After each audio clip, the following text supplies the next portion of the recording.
les amis, ziar naa leen bu baax a baax, c'est encore El Hadj Ibrahima Diago ci seen podcast Wolof Tech. J'espère que pare ngeen pour ñu dem aujourd'hui ci suñu 5e épisode et dinañu waxtaan ci les applications informatiques. Lan mooy application informatique? Ban différence moo am entre application, logiciel ak programme informatique? Lan mooy aussi différents types d'applications yi nga xam ne nii moo existé? Alors si épisode bi ñu génn bële passé dugaloon nañ benn rubrique bu bees maanaam quiz, c'est-à-dire dañuy poser benn question auditeurs yi di ci répondre ci réseaux sociaux yi à travers hashtag WolofTech. Tey nag dañuy dugalaat beneen rubrique bu bees maanaam découverte avec Vocalcast. Alors lan mooy Vocalcast? C'est-à-dire dañuy inviter benn informaticien mun na nekk kenn ku nekk ci yéen mu partager ak ñun ay expérience am maanaam lan mooy métier ci biir informatique bi, métier boobu noonu ça consiste à faire quoi ci biir entreprise bi, mais aussi mu partager ak ñun bépp auditeur boo xam ne ni bëgg na am comme profilam yan étude la war a def ba mun a yegg si foofu. Alors bokk ci Vocalcast bi nag pour partager say expérience c'est très facile. Il suffit nga def benn vocal chez toi ci endroit bu xaw a calme nga envoyer ñu vocal bi par WhatsApp wala par mail. Su fekkee WhatsApp la mun nga utiliser numéro 76 374 12 91. Su fekkee par mail la nga utiliser librahimadiago@gmail.com. Comme ça ñun suñ jotee ci vocal boobu noonu dañ koy partager suñ prochain épisode bi comme ça auditeurs yëpp mun cee jëriñu. Alors bu leen raté tey partage d'expérience boobu noonu parce que dinañ ci ànd ak Monsieur Fall, ingénieur la en programmation informatique et dinañ ñëw ci moom juste après première partie bi suñu waxee ci les applications informatiques ba pare ay ca ñu dem.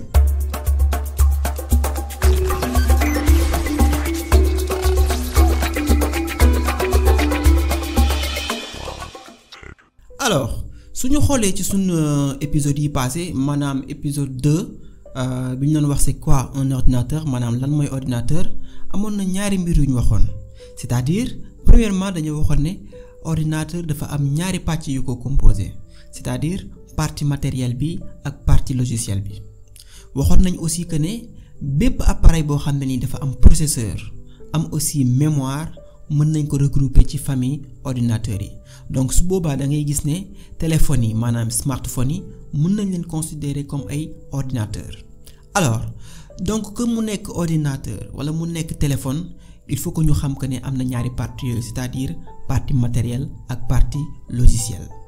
Alors partie logicielle boobu nag mooy permettre nga mun a exploiter matériel bi parce que matériel bi kese moom kenn mënul def dara il faut que mu am partie logicielle bi pour que utilisateur bi mun a jëfandikoo ordinateur bi wala téléphone bi comme ni mu ko bëggee. Partie logicielle boobu nag ñaari mbir ñoo ko composé c'est-à-dire système d'exploitation ak ay application. Alors système d'exploitation nag moo nekk premier logiciel bi nga xam ne nii moom la ñuy installer ci matériel bi pour mën a utiliser ordinateur bi wala téléphone bi d'ailleurs boo demee sax di jënd ordinateur wala ngay jënd téléphone dañ ciy installer déjà système d'exploitation bi ba pare. Alors après système d'exploitation boobu nag dafa am yeneen mbir yoo xam ne nii dañ koy toftal ci kaw système d'exploitation bi pour que ordinateur bi gën a am doole mais aussi gën a mën a am jumtuwaay yoo xam ne nii moom ngay liggéeyee. moo xam mu nekk médecin moo xam mu nekk journaliste wala ingénieur génie civil wala informaticien kenn ku nekk am nga jumtukaay yoo xam ne ni ñoo lay intéressé ci biir ordinateur bi. donc affaire yooyu nag ñuy toftal ci système d'exploitation bi moom la ñuy wooyee ay application wala ay logiciel wala ay programme informatique. Par exemple soo jëlee benn ordinateur PC moo xam mu nekk ordinateur PC wala mu nekk serveur dañuy am ay système d'exploitation. Donc système d'exploitation mën na nekk comme Windows wala Linux wala Mac OS. Comme exemple d'application mën nañ am ay Word, ay VLC, ay Photoshop wala ay AutoCAD yooyu yëpp ay application lañ. Su fekkee da nga jël téléphone yi nag mën nañ am ci biir téléphone yi ay système d'exploitation yoo xam ne nii moom la ñu wooyee Android wala iOS wala ay Windows Phone.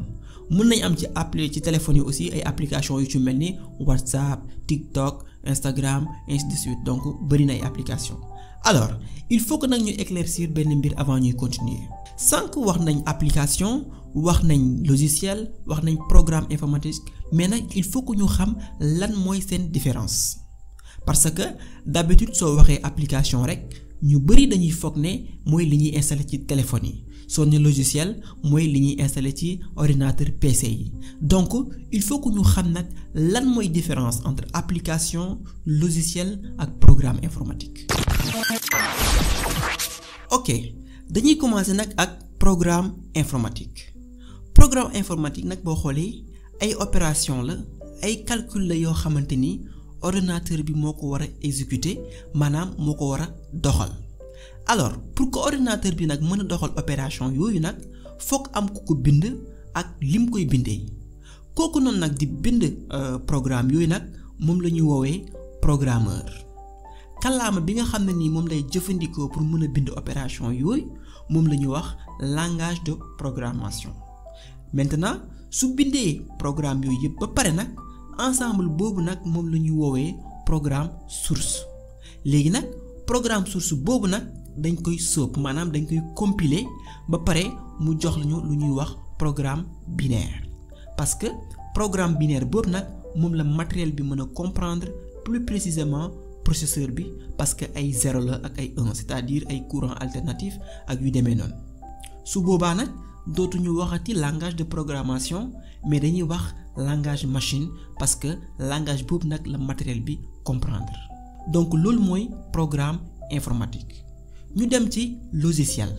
logiciel soo xoolee moom ay programme informatique yu bari la yu ñu boolante dajale leen réglementer leen ordonner leen pour mën a def ay tâches ak ordinateur bi alors dafa am ñaari façon logiciel nag yu exister c'est-à-dire logiciel système mais aussi logiciel applicatif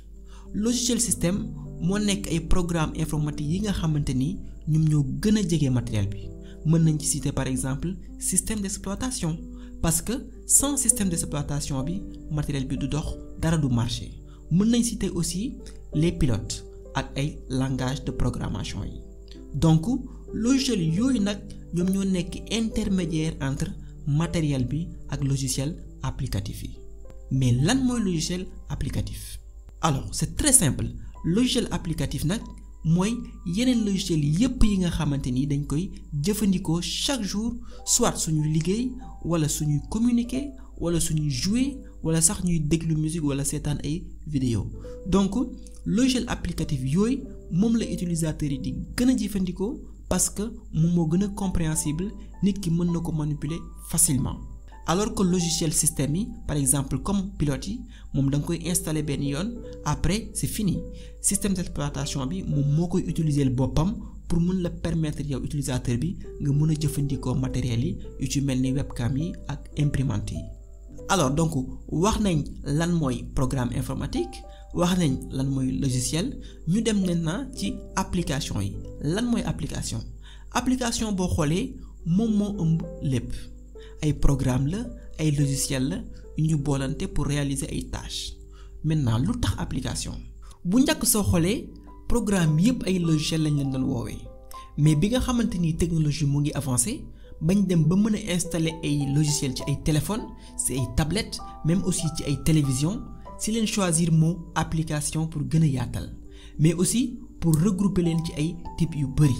maanaam ay application desktop ay application mobile ay application web ak yu demee noonu donc loolu moo ñu yóbbu ci suñ beneen partie bi nga xamante ni dañuy wax ci les différents types d'applications maanaam yan xeetu application moo existé. alors je pense que pause musicale bu ndaw baax na ci tuuti histoire que ñu souffler un peu après ñu ñëwaat ci beneen partie bi.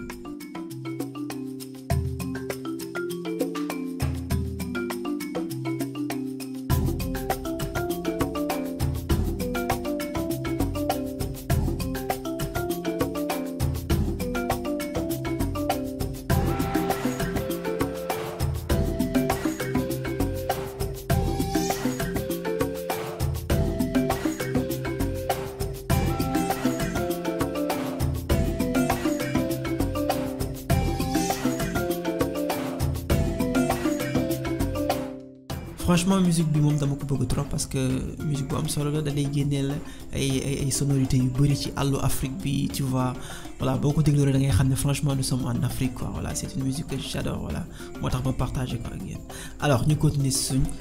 différents types d'applications yi aywa. alors application yi nag mën nañ leen regrouper ci ñetti famille c'est-à-dire am na ay application desktop mooy application bureau am na aussi ay application web ay application mobile ak aussi ay application système comme yi ñu waxoon léegi muy nekk système d'exploitation wala ay pilote donc pour application desktop yi ay logiciel la yoo xam ne nii dañ koy installer localement ci machine bi te mën nañ ko jëfandikoo à travers li ñuy wax ay interface graphique c'est-à-dire ay fenêtre la yoo xamante ni day permettre nga mën a jëfandikoo application yi si nu mu gën a simple donc loolu mooy interface graphique souvent su fekkee da ngay utiliser système d'exploitation Windows da ngay am ay logiciels yoo xam ne ni ay point exe la ñuy gën a doon donc programme yi ay point exe la point exe mooy extension bi par exemple mën nga am comme application Microsoft Office Google Chrome VLC Photoshop yooyu yëpp ay application la su fekkee ne da ngay utiliser système d'exploitation Linux wala Mac OS mën nga retrouver même application yi mais ci ay version yoo xam ne ni dañuy compatible ak sa système d'exploitation yooyu noonu alors yan technologie la ñuy utiliser pour créer ay application desktop comme ni ñu ko waxee woon sànq dañuy utiliser ay langage de programmation donc langage de programmation yi nag dinañ si ñëwaat ci yeneen épisodes yoo xam ne ni dinañ gën a yaatal suñuy wax ci lépp lu jëm ci wàllu développement informatique mais dinañ leen jox benn aperçu pour que ngeen comprendre tuuti donc langage yi nga xam ne moom lañu utiliser pour créer application desktop yi am na par exemple langage C ak C++ nga utiliser ko avec Qt am na aussi langage Java avec Swing am na aussi Python avec PyQt donc mën nga utiliser aussi langage Ruby avec GT Binding am na aussi beneen langage bu ñuy wax Golang ak langage Gecko boo xoolee Gecko mooy langage bi ñuy utiliser sax pour créer Firefox ak messagerie Thunderbird donc yooyu ay aperçu la ci ay langage yoo xam ne ni mën nga ko utiliser booy créer application desktop il faut aussi ñu préciser beneen chose c'est-à-dire am na ñaari approche yoo xam ne ni mën nga ko utiliser booy créer ay application desktop maanaam approche native wala approche web app lan mooy approche native donc approche native mooy application la boo xam ne ni dañ ko defar uniquement pour que mu dox ci benn système d'exploitation application boobu nag boo xoolee day adapté wu directement ci système d'exploitation bi day mën a utiliser ressources yépp pour mën a fonctionner normalement pour defar application native yooyu nag ci Windows on peut utiliser langage C wala .NET su fekkee aussi da ngay utiliser Mac OS mën nga utiliser langage Swift pour créer ay application native après approche native bi am na approche web app comme ni nga ko waxee sànq ay application la yoo xam ne ni mën naa wax ne dañ koy embarquer pratiquement ci benn fenêtre boo xam ne ni day ngay permettre nga mën a utiliser application bi sans nga jaar ci navigateur loolu la ñuy woowee aussi des applications hybrides comme langage pour defar ay application yu mel noonu mën nañ ci citer JavaScript avec Electron parce que boo xoolee sax WhatsApp desktop bi ngay installer ci sa machine ñu ngi ko créer avec langage Electron JS même aussi Slack aussi ñu ngi ko créer avec Electron JS. donc léegi ñu dem ci application web yi donc application web boo xoolee ay application la yoo xam ne nii dañ koy mën a jëfandikoo à travers li ñu wax ay navigateur donc navigateur moom benn logiciel bu ndaw la boo xam ne ni da nga koy installer ci sa ordinateur wala ci sa téléphone pour mën a utiliser application web yi par exemple comme navigateur am nañ Google Chrome Internet Explorer Firefox wala Safari ñoom ñëpp ay navigateur leen alors application web yi nag nekkul ay logiciel yoo xam ne ni dañ leen di installer ci ordinateur bi mais ay application la yoo xam ne ni dañ ko defar ba pare denc ko quelque part maanaam dañ ko héberger ci benn serveur boobu nag benn ordinateur bu am doole la dañ ciy héberger application web yi pour que nit ñu bari mën ko utiliser en même temps par exemple ñaata nit ñooy utiliser Facebook en même temps ci àdduna bi donc c'est énorme donc lu bari la alors soo amee navigateur ba pare nag mu am de l'autre côté benn application web bu ñu héberger ci benn serveur naka ngay def pour utiliser application web boobu noonu donc da ngay taper ci sa navigateur lu ñuy wax adresse su application bi donc boo ko tapé ba pare par exemple mu ngi mel ni facebook.com jumia.com wala seneweb.com donc loolu mooy adresse yi alors loolu aussi mën nañ ko woowee nom de domaine parce que application web bu nekk dafa am nom de domaine pour permettre nit ñi mën cee accéder à travers seen navigateur alors derrière nom de domaine boobu nag dafa am lu ñuy wax benn adresse IP c'est-à-dire benn numéro la moo fa nekk chaque nom de domaine donc dafay correspondre ak benn adresse IP donc adresse IP boobu mun na nekk public sur internet mun na nekk aussi loo xam ne dafa local ci biir entreprise bi kese la yem. alors application web bi nag il faut savoir que dañoo bari façon am na ay application web statique am na ay application web dynamique am na aussi ay application web de e-commerce donc yooyu yëpp yu bari la donc application web statique nag mooy ay application yoo xam ne nii seen contenu bi presque du changer par exemple du évoluer utilisateur bi aussi pratiquement du mën a interagir ak application bi à part lire ay information ak yu demee noonu alors su fekkee dañoo bëgg changer information yi nekk ci application statique yi des fois dañuy obligé ubbi code source bi changer ko te loolu travail la boo xam ne ni développeur bi kese moo ko mën a def donc loolu moo tax ñu am beneen type d'application boo xam ne ni moom la ñuy wax application dynamique donc application dynamique yi ñoom seen contenu day changer à chaque fois parce que utilisateur bi day interagir ak application bi par exemple mën na poster ay commentaires mun na poster ay photos mun na chatter c'est-à-dire discuter ak nit ñi mun na aussi poster ay articles donc loolu mooy interaction bi nga xam ne utilisateur bi mu ngi koy def ak application bi alors loolu moo tax application bi nag di évoluer di am ay données yu bari donc dinañ dem ba un certain moment loolu moo tax sax application dynamique yooyu le plus souvent dañuy ànd ak ay bases de données pour mën a denc information yëpp parce que day yokk à tout moment am na aussi lu ñu wax application de e-commerce mooy maanaam jënd ak jaay ci internet application yooyu nag dañoo dynamique mais aussi dañuy proposer ay fonctionnalités yu bari par exemple c'est-à-dire mën nañ fa wane ay produits ay produits ba pare permettre la nga mën a tànn ci produit yooyu jënd ko fay ak sa carte bancaire wala sa compte Orange Money ba pare sax am na ci application yoo xam ne ni dañ lay proposer même mën la livrer produit ba sa kër alors genre application yooyu nag dafa laaj administration bu am solo ci ginnaaw loolu moo tax pour defar application yu demee noonu dañuy soxla lu ñuy wax ay CMS donc mooy système de gestion de contenu pour mën a yombal liggéey bi par exemple comme CMS yi ñuy utiliser pour defar ay application de e-commerce mën nañ ci citer Shopify wala WooCommerce wala Magento PrestaShop wala Drupal mën nañ aussi utiliser CMS yi pour créer ay site web wala aussi ay blog ak yu demee noonu avec WordPress ak Joomla voilà yooyu yëpp ay CMS la donc exemple yi ma lim yooyu noonu yëpp ay solutions yu ñu defar la ba pare donc yow da ngay ñëw rek jël ko paramétrer ko changer image yi mën ko utiliser voilà donc soxla woo di démarrer à partir de zéro mais nag am na ci développeurs yoo xam ne ñoom dañuy bëgg commencer seen application defar seen application de bout en bout c'est-à-dire dañuy commencer à partir de zéro mais domaine boobu dinañ ci ñëw après bu ñuy waxtaan ci épisode boo xam ne nii danañ évoquer affaire programmation informatique dinañ ci gën a ñëw plus largement donc pour langage yi nga xam ne nii moom la ñuy utiliser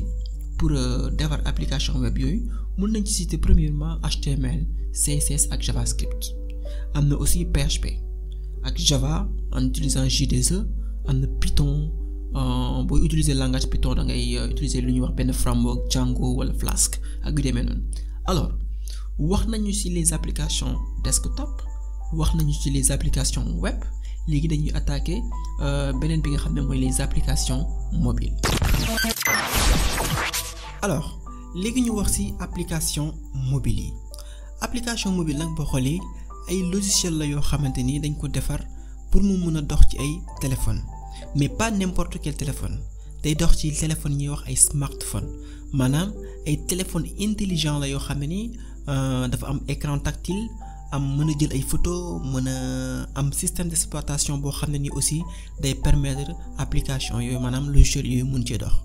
application yooyu nag ñoo ngi leen di fekk le plus souvent ci ay plateformes de téléchargement comme Google Play Apple Store wala Microsoft Store donc soo seetloo le plus souvent ñiy defar téléphone yi ñoo moom en même temps plateforme de téléchargement yooyu noonu alors sànq waxoon nañ ne smartphone bu nekk day am système d'exploitation donc comme système d'exploitation yi nekk ci smartphone yi am nañ Android bi nga xamante ni waa Google ñoo ko defar am na aussi iOS bi nga xam ne ni waa Apple ñoo ko defar am na troisièmement beneen bi nga xamante ni moo tudd Windows Phone boobu waa Microsoft ñoom ñoo ko créé alors système d'exploitation bu ci nekk nag dafa am langage de programmation bu muy utiliser pour créer ses propres applications mobiles par exemple iOS dafay utiliser Swift wala Objective-C Android day utiliser langage Java Windows Phone di utiliser langage C pour créer ay applications mobiles alors application mobile yi nag boo xoolee dañ leen di utiliser ci domaine yu bari par exemple dañ leen utiliser ci wàllum jeu comme ay Scrabble yeeg course auto yeeg Sudoku ak yu demee noonu dañ koy utiliser aussi ci wàllu géolocalisation mais aussi ci wàllu opération bancaire c'est-à-dire création application mobile pour ay Orange Money ay Wari ay Western Union ak yu demee noonu dañ koy utiliser aussi ci wàllum achat en ligne par exemple jënd ay billets concert ay billets train ak yu demee noonu mooy vente en ligne dañ koy utiliser aussi ci wàllum domaine médical donc dañuy créer application yoo xam ne ngay mën a def ay consultation médicale à distance ak yu demee noonu mais dañ koy utiliser aussi boo xoolee ci wàllu musique rajo ak ay ñoom iTunes Spotify ay Google Podcasts ak yu temps yu demee noonu dañuy utiliser aussi application mobile ci domaine vidéo ak télévision comme YouTube Canal Plus Netflix mais aussi li ci gën a am solo dañ koy utiliser ci réseaux sociaux yi maanaam ay WhatsApp ay Messenger ay Instagram Snapchat TikTok Twitter yooyu yëpp ay application mobile la alors application mobile yi mën nañ leen catégoriser ci trois façons ci trois types c'est-à-dire ay application mobile native ay application mobile hybride mais aussi ay application web responsive alors lan mooy application mobile native moom ay application la yoo xam ne nii dañ ko defar uniquement pour mu mën a fonctionner ci benn système d'exploitation kese par exemple soo waree defar benn application mobile bu tudd par exemple yónnee ma su ma choisir type native bi c'est-à-dire damay utiliser par exemple langage Java pour créer application bi pour mu mën a marcher ci téléphone Android yi kese après bu ma bëggee mu am application même application bi ci Android damay utiliser Objective-C wala Swift créer même application bi su ma bëggee mu dox ci Windows Phone damay utiliser langage C wala yeneen yu demee noonu pour que mu mun a dox ci Windows Phone donc boo xoolee travail bu métti la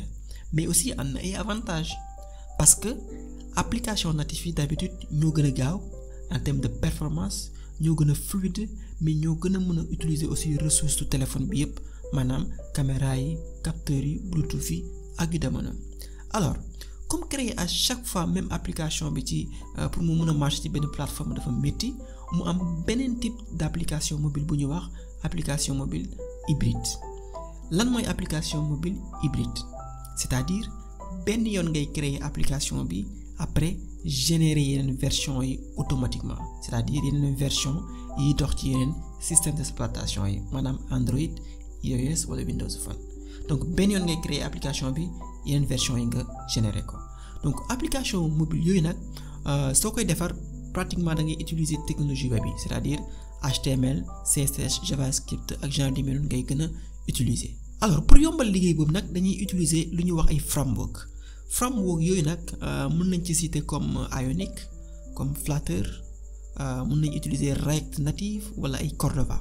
donc framework yooyu nag ay solution la yu ñu développé ba pare nga xam ne nii da ngay mën a ñëw créer sa application mobile rapidement après nga mu mën a disponible ci plateforme yi yëpp c'est-à-dire Android iOS wala ay Windows Phone donc boo xoolee da ngay gagner en temps mais aussi da ngay gagner en ressources parce que 3 personnes yi nga doon jël ñu créer la ay application native mën nga jël léegi benn développeur mu créer benn application après directement nga générer yeneen version yëpp alors wax nañ ci application mobile native yi wax nañ application mobile hybride maintenant lan mooy application web responsive c'est-à-dire ay application la yoo xam ne nii dañ koy optimiser ba nga xam ne day mën a dox normalement ci navigateur u téléphone yi alors pour defar application web yooyu noonu ñu mën a responsive c'est-à-dire ñu mën a adapté wu ci navigateur u téléphone yi donc dañuy utiliser le plus souvent langage JavaScript mais aussi HTML ak CSS. donc da ngay développer benn yoon sa application après dafay adapté wu directement ci type d'écran yëpp. donc pour résumer damay wax juste que ne application bi ngay defar wala bi ngay bëgg defar wala biñ lay defarloo ça dépend ci ki ko war a utiliser est-ce que grand public bi ñoo ko war a utiliser wala c'est juste ay quelques personnes yu nekk ci benn entreprise ñoo ko war a utiliser donc en fonction de ça ci ngay choisir ban technologie nga war a utiliser. il faut aussi nga xool application bi ngay defar ban niveau de sécurité la laaj ak aussi yan fonctionnalité ñoo ci war a nekk comme ça di nga mën a choisir technologie bi gën pour application boobu noonu. mais aussi il faut pas oublier budget bi c'est-à-dire ñaata nga am pour defar application bu mel noonu. par exemple soo bëggee mettre en ligne sa benn site de e-commerce avec Shopify di nga gis ne Shopify boobu dafay laaj ay abonnement mensuel. donc pour nga def abonnement mensuel yooyu foog au préalable nga prévoir ko donc loolu moo tax nga xam déjà ban budget moo disponible pour application yooyu am solo mais aussi war nga jënd ay nom de domaine war nga aussi héberger site bi ci benn serveur donc loolu yëpp day laaj de l'argent day laaj xaalis. mais je pense que aspect boobu dinañ ci ñëw plus largement suñuy def suñu épisode ci wàllu programmation informatique. alors ñëw nañ nag ci jeexitalu suñu première partie bi maanaam les applications informatiques wax nañ ci différence yi am entre application logiciel ak programme informatique mais aussi wax nañ ci différents types d'applications yi nga xam ne nii moo existé léegi nag dañuy jàll ci deuxième partie bi nga xam ne nii mooy rubrique bu bees bi maanaam découverte Vocalcast. ci rubrique boobu nag comme ni ma ko waxee woon sànq ci ginnaaw dañuy inviter benn auditeur mu partager ak ñun son expérience c'est-à-dire lan mooy métier am ci informatique bi lan mooy liggéeyam chaque jour ci entreprise bi mais aussi ku bëgg am comme son profil yan étude la war a def. pour participer ci rubrique boobu nag c'est très facile da ngay envoyer sa présentation par vocal via WhatsApp wala par mail boo ko envoyer nag ñu partager ko ci suñ prochain épisode bi comme ça auditeurs yëpp mun ko jot mun ko jëriñoo. te nag dañuy partager premier vocal bu Monsieur Fall ingénieur la en génie logiciel. asalaamaaleykum wa rahmatullah maa leen di ziar et maa ngi am contenté bu baax a baax ci invitation bi nii sur l'émission Wolof Tech. maa ngi tudd Demba Fall développeur d'application depuis quelques années. waaw métier développeur moom. mooy ki nga xamante ni ci entreprise yi ñoom ñooy concevoir ak réalisation application logiciel yi nga xamante ni moom la entreprise yi di utiliser que ça soit pour fluidifier par exemple transmission information bi wala présentation de l'information wala processus de travail. développeurs yi ñoom ñooy rendre cela possible. ñoom ñooy développer les logiciels ñoom ñooy corriger les logiciels ñoom ñoo ci apporter des mises à jour ñoom ñoo ci apporter aussi des améliorations mais nag dafa vaste ba tax na pour nga résumer ko daal mën nañoo wax ne un développeur que ça soit ci entreprise wala une structure donnée ñoom ñooy développer les outils yi nga xamante ni ñoom dañuy utiliser. waaw importance su développeur dans le monde actuel je crois que ne pour ñu am exemple bi gën a concret c'est-à-dire tey ñu jël un ordinateur donné nga yor sa ordinateur portable alors que ne amul système d'exploitation donc tu as l'ordinateur sans pour autant que ne moom système d'exploitation donc je ne crois pas que ne ordinateur boobu dina la amal njëriñ bu bari. donc tey jii nii bu aduna bi tollee fi mu toll je peux dire que c'est en grande partie grâce au travail des développeurs parce que ne tey jii nii pour nga surfer sur internet c'est parce que les développeurs ont mis en place des logiciels des applications yoo xamante ni ñoom ñooy permettre loolu noonu. tey jii boo jëlee sa téléphone nga composé ci numéro kenn nga woo ko parce que un développeur a fait des applications yoo xamante ni moom moo lay permettre tey jii nga mën a def loolu noonu. Donc tey jii nii lépp ba ci télévision bi nga xamante ni sax aujourd'hui yaa ngi koy taal di ko seetaan, c'est derrière un logiciel, c'est derrière une application moo lay permettre nga def loolu noonu. Donc amul lenn loo xamante ni tey jii moo ngi ñu wër suñu quotidien ñu ngi koy utiliser sans pour autant que ne développeur bi travaillam intervenir ci. Donc je crois que ne tey jii nii vraisemblablement mënuñu wax avancée technologique sans pour autant ñu wax ci importance bi nga xamante ni moom la développeur yi di occuper sur l'avancement technologique bi ñu am tey jii nii bi ñu constater un peu partout dans le monde. Principalement pour nga nekk développeur, il n'est pas dit que ne forcément tu dois faire des études supérieures, mais il y a beaucoup de structures, il y a beaucoup d'écoles, beaucoup d'universités qui proposent des formations, des masters yi nga xamante ni mën nga ko boo ko suivre et tu deviens à la sortie tu seras un bon développeur. Mais il y a des prérequis. Je crois que ne le fait que ni nga am un bon background scientifique, c'est-à-dire nga am au minimum un bac scientifique, ça va faciliter l'apprentissage, parce que ne pour nga mën a comprendre yenn concepts yi, il va falloir que ne nga am benn background scientifique bi. En plus de cela, boo amee background scientifique boobu nga dem université par exemple, ñu former la pendant 5 ans, tu sors avec ton diplôme d'ingénieur. Dafa am beneen travail buy ñëw boo xamante ni c'est un travail personnel boo xamante ni développeur bi il a l'obligation de le faire tous les jours. C'est un travail exigeant, c'est un travail boo xamante ni dafay laaj beaucoup d'engagement, parce que quotidiennement tu dois apprendre. C'est un métier boo xamante ni tout le temps tu apprends. Tu n'as pas le droit à l'erreur. Tu n'as pas le droit, par exemple, de rester 6 mois sans pour autant apprendre à nouveau. Boo toogee tey jii 6 mois defoo benn veille technologique, je peux dire que ne tu es obsolète, parce que ne le domaine de l'informatique, le domaine du développement d'applications, la façon bi nga xamante ni moom lay avancer gaaw goo xam ne bu fekkee ne danga ko choisir en tant que métier, alors que ne ce travail là de mise à jour